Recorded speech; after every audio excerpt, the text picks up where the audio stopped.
ترتیب شوي دي او د ژوند د ښکلا هغه معیارونه پکې ذکر شوي دي. په هغه طریقه ژوند ښکلی دی که نه. ژوند بیا دومره بدرنګ هم دی چې ژوند ځینې کسان د خپل ژوند نه تښتي، ځینې کسان د خپل ژوند نه تیریږي، ځینې کسان بیا خپل ځان ته په خپله پړی اچوي او خپل ژوند په خپله پای ته رسوي.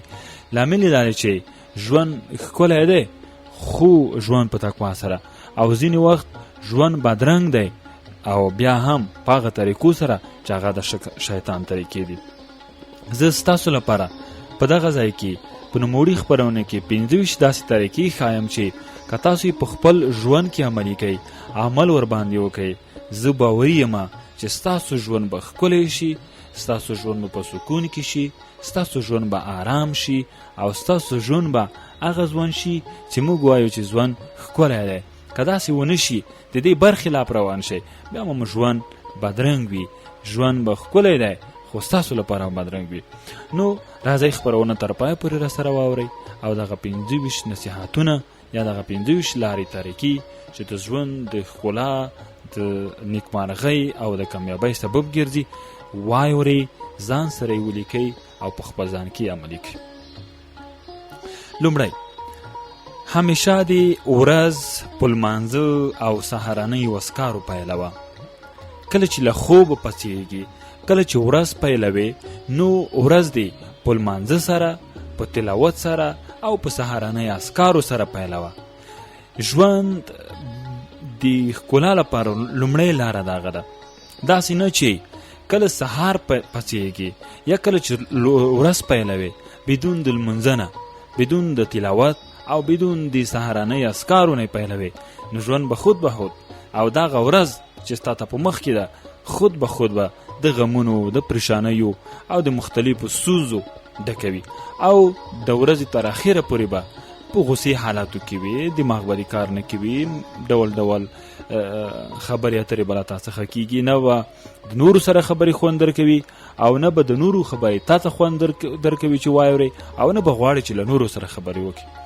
خو که کله د ورځ په لمانځه سره پیل کړه او کله د چې ورځ په تلاوت سره پیل کړه، دا د ژوند د ښکلا او د دې ورځې د ښکلا لومړی اصل دی. دوهم، لمونځ، تلاوت او اسکار ډیر کوه، ځکه دا د سینې ته روښنایي وربخي.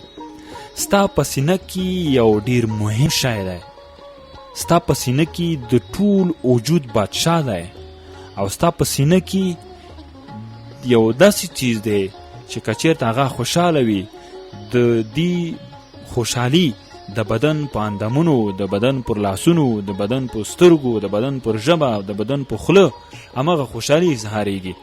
خو خدای مکه که دا کوچنی شی چې ستا په سینه کې دی که دا خفه وي، بیا د دې د خفګان تاثیرات ستا په اندامونو، ستا په ژوند، ستا په ښکلا، ستا په کړنو هر څه باندې تاثیر اچوي. نو ځکه د ژوند د ښکلا لپاره دومره لار دا ښیي چې لمونځ، تلاوت او اسکار ډیر کوه. ځکه ولې کوه؟ ځکه دا د سینې ته روښنایي وربخي. هغه څه چې ما یاد کړل هغه ستا زړه دی. نو دا دوه شیان، لمونځ او تلاوت، اسکار، درې شیان، هم لمونځ کوه، هم تلاوت کوه، هم اسکار کوه. دا به د سینې ته، دا به د زړه ته روښنایي وروبخي، دا به د زړه ته خوشحالي وروبخي. ژوند به د خوشحاله تیریږي، زړه به د خوشحاله وي، ذهن به د آرامه وي، ژوند به د په سکون کې وي او د هرې خبرې د کړلو او اوریدلو حوصله به لري. نو د ژوند د ښکلا لپاره دویم معیار څه وټاکه؟ دویم معیار دا وټاکه چې لمونځ کوه، تلاوت زیات کوه او اسکار ډیر کوه. ولې؟ ځکه دا ستا سینې او ستا زړه ته روښنایي وربخي. دریم، همیشه لمونځ کوه، ځکه هغه ستا سره قبر ته تلونکی دی. قبر یو داسې شی دی چې که په دنیا کې ډیر ملګري ولرې، که په دنیا کې ډیر دوستان ولرې، که په دنیا کې ډیر انډیوالان ولرې، خو قبر ته به یوازې ځې. خو بیا هم یوازې نه، تا سره یو ډیر مهم ملګری شته چې هغه لمونځ دی. نو لمونځ همیشه کوه. فرض لمونځ خو خود کوه چې ورسره نفلي لمونځونه هم کوه، ځکه دا هغه ملګری دی چې ستا سره قبر ته تلونکی دی. دلته ولې د ژوند د ښکلا په معیارونو کې راخیستی دی. قبر خو د ژوند نه وروسته یو بل پړاو دی. او ولې مونږ مخکې وویل چې مونږ ستاسو لپاره د ژوند د ښکلا لپاره 25 لارې ښایو. نو ولې مو دلته وویل چې همیشه لمونځ کوه، ځکه هغه ستا سره قبر ته تلونکی دی. او دلته زمونږ موضوع د دنیا ژوند دی، ځکه یې راخیستی دی چې د لمونځ سره نه یوازې دا چې ستا سره قبر ته تلونکی دی، نه یوازې دا چې ستا د قبر ښکلا ده، بلکې لمونځ ستا د دې ژوند ښکلا هم ده، ستا د کورنۍ ښکلا هم ده، ستا د وجود ښکلا هم ده، ستا د زړه او سینې ښکلا هم ده. لکه مخکې مو وویل چې د ژوند د ښکلا په دویم اصل کې چې لمونځ، تلاوت او اذکار ډیر کوه، ځکه ستا زړه ته روښنایي وربخي او ستا زړه ښکلی کوي. نو ځکه یې دلته هم په دریم قدم کې بیا راخیستی دی چې لمونځ همیشه کوه، ځکه دا ستا سره قبر ته تلونکی دی. نه یوازې دا چې تا سره قبر ته تلونکی دی، ستا د دنیا د ژوند د ښکلا باعث هم ګرځي. څلورم، د ژوند د ښکلا لپاره څلورم معیار، دعا ډیره کوه، هیڅ کله یې مه پرېږده، ځکه همدا د نجات رسی ده. هر وخت د لمونځه نه وروسته، هر وخت د اذکارو نه وروسته او هر وخت لپاره چې موقع پیدا کوې دعا کوه. د لمونځه نه وروسته هیڅ کله خپله دعا مه پرېږده، ځکه دا تا سره همدا ستا سره د نجات یوه لاره ده، همدا ستا د نجات رسی ده. په همدې باندې کولی شي چې نجات ومومئ، په همدې باندې کولی شي چې ژوند دې ښکلی شي، په همدې باندې کولی شي چې نیکبختي ترلاسه کړي، په همدې باندې کولی شي چې خوشبختي ترلاسه کړي. نو دعا ډیره کوه، هیڅ کله یې مه پرېږده، ځکه همدا د نجات رسی ده. کولی شي د دنیا د ټولو ستونزو نجات په دعا پیدا کړي، او کولی شي د آخرت د ټولو ستونزو نجات په دعا سره پیدا کړي. پنځم، تل خوشبینه اوسه، که څه هم د طوفان په غیږ کې. د ژوند د ښکلا لپاره پنځم معیار، تل خوشبینه اوسه، تل قوي اوسه، تل زړور اوسه. په کومو حالاتو کې؟ که څه هم د طوفان په غیږ کې، که څه هم د زمري په خوله کې. هدف له دې جملې نه دا دی چې که په ژوند کې په هر څومره ستونزو کې وي، که په ژوند کې په هر څومره کړاوونو کې وي، بیا هم خوشبینه اوسه. څه ډول خوشبینه اوسه؟ دا ډول خوشبینه اوسه چې دا ستونزې ختمېدونکي دي، دا شپې ورځې تلونکي دي، او خوشحاله شېبې په ما باندې را روانې دي، او دغه غمجن حالتونه تېرېدونکي دي. دا د الله تعالی کیدای شي یو امتحان وي په ما باندې. ستونزو ته مه تسلیمېږه، زګیروي مه کوه. د خفګان هغه علامې تاثیرات د وجود سره یو ځای په خپلو ژبه باندې مه ښکاره کوه، چې خلکو ته ژاړې، خلکو ته سرشه کوې، او خلکو ته وایې چې دا مشکل مې دی، او داسې یم، او ستونزو کې یم، او مرم، او دا دی او وا دی. د ټولې ستونزې دې راټولې که، خوشبینه واوسه، او دغه ټولې ستونزې دې د الله تعالی سره شریکې که، او د الله تعالی نه په دعا باندې د دغو ستونزو حل وغواړه. د ژوند د ښکلا لپاره شپږم معیار، ګوتې دې په تسبیحو سره ښکلې کړه. تسبیحات ډیر وایه، هر وخت د ځان سره ځانګړي تسبیح پیدا که، او هر وخت لپاره پرې تسبیحات وایه او پرې اذکار وایه. دا دې هم د ژوند د ښکلا لپاره یو معیار دی. د ژوند د ښکلا لپاره اووم معیار، کله چې غمونه پریشانۍ در باندې چپېره شي، نو لا اله الا الله ډیر وایه. نو لا اله الا الله ډیر وایه، ځکه دا ستا د غمونو ختمېدونکی دی، او دا ستا اړیکه ده د الله تعالی سره. د ژوند د ښکلا اتم معیار، صدقه کوه، ځکه صدقه تر ټولو ښه کار دی، او تر نورو ښه صدقه، ښه او نیکه خبره کول دی. په ژوند کې صدقې کوه. صدقه یوازې دا نه ده چې یو چاته پیسې ورکوه، یو چاته ملونه ورکوه، یو چاته نور شته ورکوه، بلکې صدقه دا هم ده او تر ټولو غوره صدقه هم ده چې د نورو خلکو سره په ښه ډول او په نیک ډول خبرې کوه او د نورو خلکو سره ښې او نیکې خبرې کوه او د نورو خلکو سره په ستونزو کې په مشکلاتو کې همکاري کوه. کله چې ته د یو چا سره په ستونزو مشکلاتو کې همکاري وکې، د هغې مشکل حل کې، د هغې حاجت پوره کې، نو دا ستا د خوشحالۍ هم، دا ستا د ژوند د ښکلا هم سبب ګرځي. نو هر وخت لپاره صدقه کوه، ځکه صدقه تر ټولو ښه کار دی او تر نورو ښه صدقه ښه او نیکه خبره کول دی. د ژوند د ښکلا لپاره نهم معیار: اوږدې سجدې کوه، ځکه اوږدې او له ویرې ډکې سجدې بهتره دي له دنګو دنګو مڼیو څخه. که غواړې چې ژوند دې ښکلی شي، نهم معیار دا دی چې اوږدې سجدې کوه. اوږدې سجدې کوه. ولې یې کوه؟ ځکه اوږدې سجدې او له ویرې او له ژړا څخه ډکې سجدې دا بهتره دي، دا غوره دي د الله تعالی په نیز له دنګو دنګو مڼیو څخه.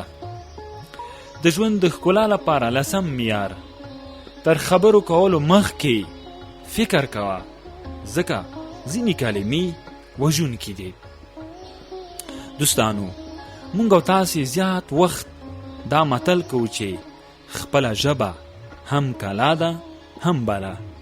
په دې معنا چې که چیرې خپله ژبه په سم ډول وکاروې، که چیرې په خپله ژبه باندې سم الفاظ ووایې، که چیرې په ژبه باندې نورو ته ښې خبرې وکړې، که چیرې په ژبه باندې ښې او غوره اسکار ووایې او ښې او غوره دعاګانې پرې ووایې، نو دا ژبه ستا لپاره کلا جوړېږي، ستا لپاره کلا جوړېږي، ستا لپاره ضرر نه رسوي او هم د نورو له ضرر څخه ساتي.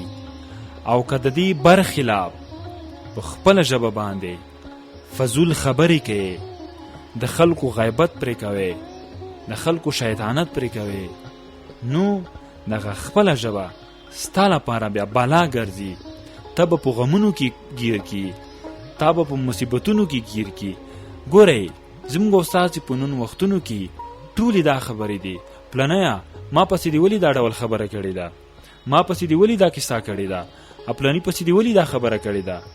دا ولې او نه ولې د دې سبب شي چې جنګونه جوړ شي، حتی مړی وشي. دا ټول عامل او ریښه چې ده ژبه ده. نو تر خبرو کولو مخکې کله چې ته خبرې کوې، لومړی په دې خبرو کلمو باندې فکر وکړه، ځکه ځینې داسې کلمې دي چې که ستا له خولې نه وځي هغه بیا وژونکي دي. نو وژونکې کلمې مه تکراروه او وژونکې کلمې مه وایه. نو دوستانو، کله چې خبرې کوئ، کله چې له خولې نه خبره راوباسئ، نو لومړی پرې خبرې، لومړی په دې خبره باندې سوچ وکړه، فکر په وکړه چې آیا دا خبره زه کوم دا خو د ټولنې په ناستو خلکو په باندې په چا پورې تړاو نه لري، په چا باندې خو بده نه لګي، دا خو د اسلام یا د قانون یا د شریعت خلاف نه ده، دا خاصه عباس نه ده. هغې نه وروسته یې وکړه او داسې مه کوه، ځکه ځینې خبرې له زړه نه راوځي او ځینې خبرې له خېټې نه. نو هڅه وکړئ چې له خېټې نه خبرې مه راوباسئ، له فکر نه خبرې راوباسئ، له زړه نه خبرې راوباسئ. بیا به تاسو په خپلو خبرو باندې پښیمانه نه وای. ځینې خلک به تاسو لیدلی وي چې کله خبرې وکړي نو بیا وروسته وایي چې والا په دې خپلو خبرو باندې دومره پښیمانه یم چې هیڅ حد نه لري، هیڅ اندازه یې نشته. ولې؟ ځکه چې ده په خپلو خبرو باندې مخکې له دې نه چې خبرې وکړي سوچ یې نه وي پرې کړی، فکر یې نه وي پرې کړی، نو عمل عامل شي چې دی وروسته پرې ډېر زیات پښیمانه وي. یا ځینې وخت یو څوک په یو مجلس کې داسې خبره وکړي چې هغه د ده لپاره د یو لوی توان سبب وګرځي، د یوه لوی زیان سبب وګرځي، د یوه لوی خفګان سبب وګرځي، د یوه لوی جنجال سبب وګرځي. مونږ او ستاسې، زموږ او ستاسې په کورونو کې، زموږ او ستاسې په ټولنه کې په اوس وختونو کې ټولې لانجې همدغې د ژبې په اساس رامنځته کېږي، همدغې د خبرو په اساس رامنځته کېږي. یو علت دا هم دی چې مونږ خبرې کوو خو فکر ورباندې نه کوو، مونږ خبرې کوو خو حالت یې نه ګورو، مونږ خبرې کوو خو هغه اړخ یې نه ګورو چې دا خبره له کوم اړخ سره جوړه ده او که نه. نو کله چې خبرې کوئ، مخکې له دې چې خبرې وکئ، په خپلو خبرو باندې فکر وکئ، په خپلو خبرو باندې فکر وکئ. د ژوند د ښکلا لپاره 11 معیار د مظلومو، بیچاراو، کونډو، یتیمانو، بیوسو، بیکسو، په عموم کې د اړمنو، د احتیاجمنو کسانو دعاوې خپلې کړه، ځکه د مظلوم دعا هیڅ کله نه ردیږي او د مظلوم خیره هیڅ کله نه ردیږي. که غواړې چې ژوند دې ښکلی شي، که غواړې چې خوشحاله ژوند ولرې، که غواړې چې آرام ژوند ولرې، که غواړې چې په سکون کې ژوند ولرې، نو د نورو 10 معیارونو ترڅنګ 11 معیار دا خپل که چې د مظلومو سره، د کونډو سره، د یتیمانو سره، د بیوسو سره، د بیکسو سره، د اړمنو سره، د احتیاجمنو سره نیکی وکا، همکاری ور سره وکا، ځکه د مظلومو او اړمنو او احتیاجمنو دعاوې او خیراوې نه ردیږي. او کله چې ته د دې خلکو سره ښېګڼې وکړې، کله چې د دې خلکو سره همکاري وکړې، ته خپله هم خوشحالیږي، ته خپله هم د خوشحالۍ اظهار کوي. نو هڅه وکړه چې د خپلو اړمنو، د ګاونډیانو، د کلیوالو سره د هغوی سره همکاري وکړه، د هغوی سره مرسته وکړه، د هغوی سره په کارونو کې لاسنیوی وکړه، تر څو هم د دنیاوي او هم د اخروي نیکبختي په برخه شي. د ژوند د ښکلا لپاره 14 معیار د دې لپاره چې کوم نوی کار پیل کړي باید خپل زوړ کار پای ته ورسوي او یا یې نور ونه غځوي. یو ځای ته ننوتل له بل ځایه وتل دي او د یوه بار پورته کول د بل بار په ایښودلو سره کیږي. په یو لاس کې 2 هندواڼې نه نیول کیږي او کله چې ته غواړې چې یو کار دې پیل کړی دوهم پیل کې، نو دغه دوهم کار پیل کول ستا د لومړي کار په پرېښودو سره کیږي. نو هڅه داسې وکړه چې کله چې دوهم کار پیلوې، هڅه وکړه لومړی کار دې پای ته ورسوه او یا هم نورې مه غځوه، او که بیا اړتیا وه چې نکي دا دوهم کار مه پیلوه. ځکه ځینې کسان به تاسو لیدلي وي چې په ژوند کې په لسګونو کارونو ته لاس واچوي او په لسګونو کارونه ترسره کوي. یو کار نیم پاتې، بل کار پیل، بل کار نیم پاتې، بل کار پیل، بل کار 50% شوی، یو کار 10% شوی، بل کار 50% شوی، بل کار 60% شوی. په عموم کې یو کار هم 100% نه دی شوی. خدای د نورو کارونو د پیلېدو هڅه هم کوي. لامل دا شي چې لومړی د ډیرې سرګردانۍ له وجې نه، او یا هم د ډیرې پریشانۍ له وجې نه، او یا هم د ډیرې ذهني بوختیا له امله خپل ذهن له لاسه ورکوي، خپل حوصله له لاسه ورکوي، او یا هم نور ستونزې او مشکلات د ده لپاره پیښیږي. نو هڅه وکړه چې لومړی یو کار پای ورسوه، دوهم کار پیل کا. نو د دې لپاره چې کوم نوی کار پیل کړې باید خپل زوړ کار پای ته ورسوي او یا یې نور ونه غځوي. یو ځای ته ننوتل له بل ځایه وتل دي، یعنې ته چې کله یو بل کار پیلوي د لومړی کار دی باید پای ته ورسوي، او یا چې ته یو ځای ته داخلیږې حتما به د یو بل ځای نه اوځې، او یا دا چې د یو بار پورته کول د یو بل بار په ایښودلو سره کیږي. کله چې ته یو بار پورته کوې نو که تا یو بار په شاوي بل بار راپورته کوې نو دا هغه وخت کیږي چې ته به دغه په شکړی بار کېږدې، دغه په شکړی بار به کېږدوې، که کېږدې نه دوې دوهم بار نشي پورته کولی. دا ډول د ژوند کارونه هم دي. که ته غواړې چې یو کار دې پیل کړی دی دوهم هم پیل کې نو لومړی کار به پای ته رسوې، د هغې نتیجه به راوبوسې، هغې نه وروسته به دوهم کار پیلوې. ځکه چې دوهم کار یا دوهم بار د دې ژوند کارونه هم دا بارونه دي، نو دوهم بار پورته کولو سره لومړی بار به یې ته کېږدې. نو دوستانو 14 نصیحتونه یا د ژوند د ښکلا لپاره مو 14 لارې ستاسو لپاره وړاندې کړئ. انشاءالله زموږ په راتلونکي خپرونه کې به ستاسو لپاره په دوهمه برخه کې نورې د ژوند د ښکلا لپاره لارې هم وړاندې کړي. هیله ده ملتیا مو وکئ او زموږ خپرونې تعقیب کړئ. د نن ورځې خپرونه ما نور غفور زهیر درته وړاندې کړه. تر بیا د خدای په امان.